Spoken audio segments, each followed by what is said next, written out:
Today's lesson is about global illumination. So, what is global illumination? It is a group of algorithms that calculates light rays from a light source and reflected surfaces. This is to add realism to any 3D scene.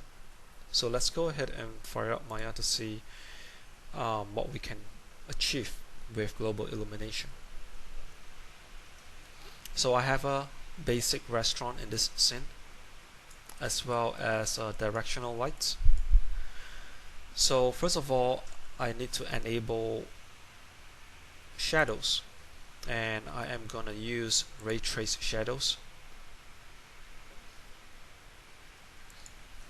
Okay, so hit render for a quick preview of where your light is hitting.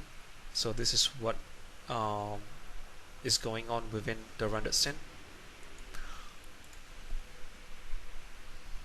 I'm going to change to my camera view. This is how it's going to look like again. Render it. This is how light is going to be affecting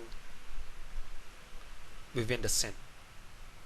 So the next thing I need to do is to open up my render settings. Make sure I'm using mental ray. Alright, head over to indirect lighting, and we are gonna enable global illumination. Okay, so go ahead and hit render again, and you'll find that there is no difference from what you have previously rendered.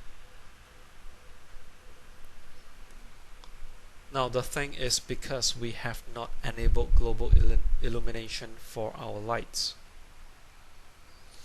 So with our directional light selected, okay, I can go ahead and find mental ray in the attributes, expand it, and enable emit photons, and hit render again. And this time around, you're gonna see a really brightly lit scene. Now this is because of our photon intensity is at 8000. This is the same as your light intensity during your regular lighting. So we are gonna decrease the photon intensity to, say, maybe 1000. Again, this is a value that you can fine-tune and get the best possible light you can. So at this point of time, 1000 is still very high. Just gonna lower it to 100, and we get a much better render in this scene. Okay, so the next thing we need to know is, other than photon intensity, the next attribute is exponent. Exponent is essentially the fall off of photon intensity. Alright, so if, let's say, I were to decrease the value, having a sharper fall off, this is what's going to happen. It's going to brighten up the scene.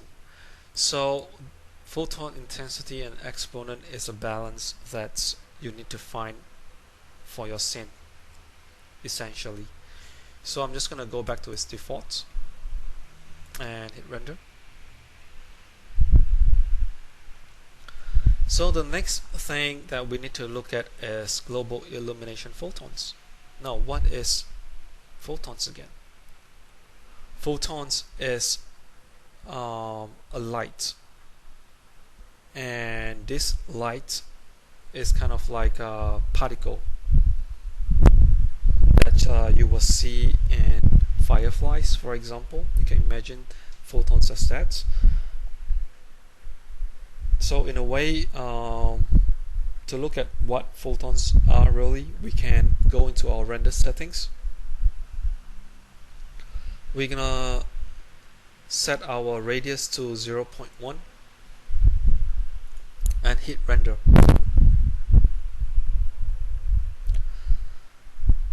Each individual dot is your photons, and right now I have 10,000 of them.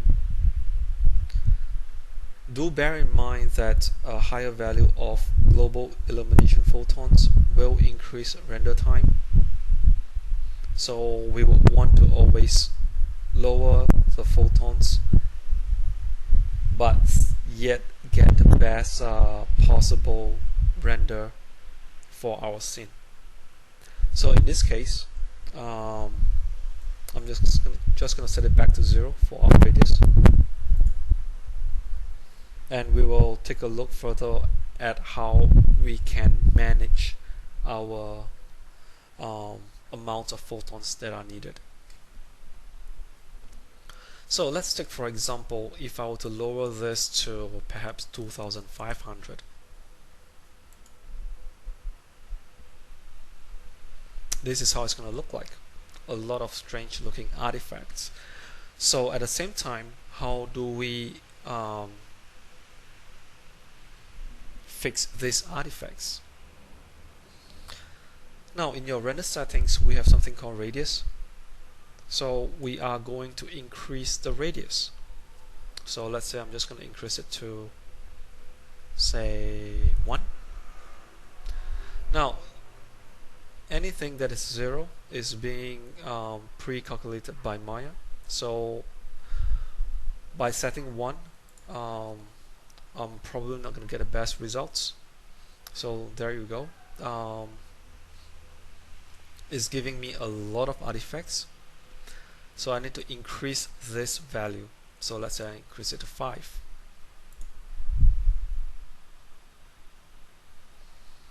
So it looks much better. But at the same time, I use a much lesser value or amount of photons in the scene. Okay, so merge distance, we can always leave it at 0, or if you do need to set a value to it, it's possible. You can always set it on your own.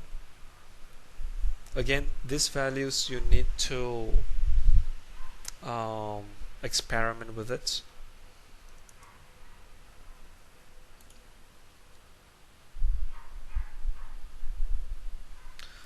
So once I have set my radius, you can immediately tell the effect of global illumination. Having only a single directional light as my light source, I am able to illuminate the room inside. But again, we need to fine-tune the light, and we can always use Finer Gather, which is a really good tool to have with our global illumination.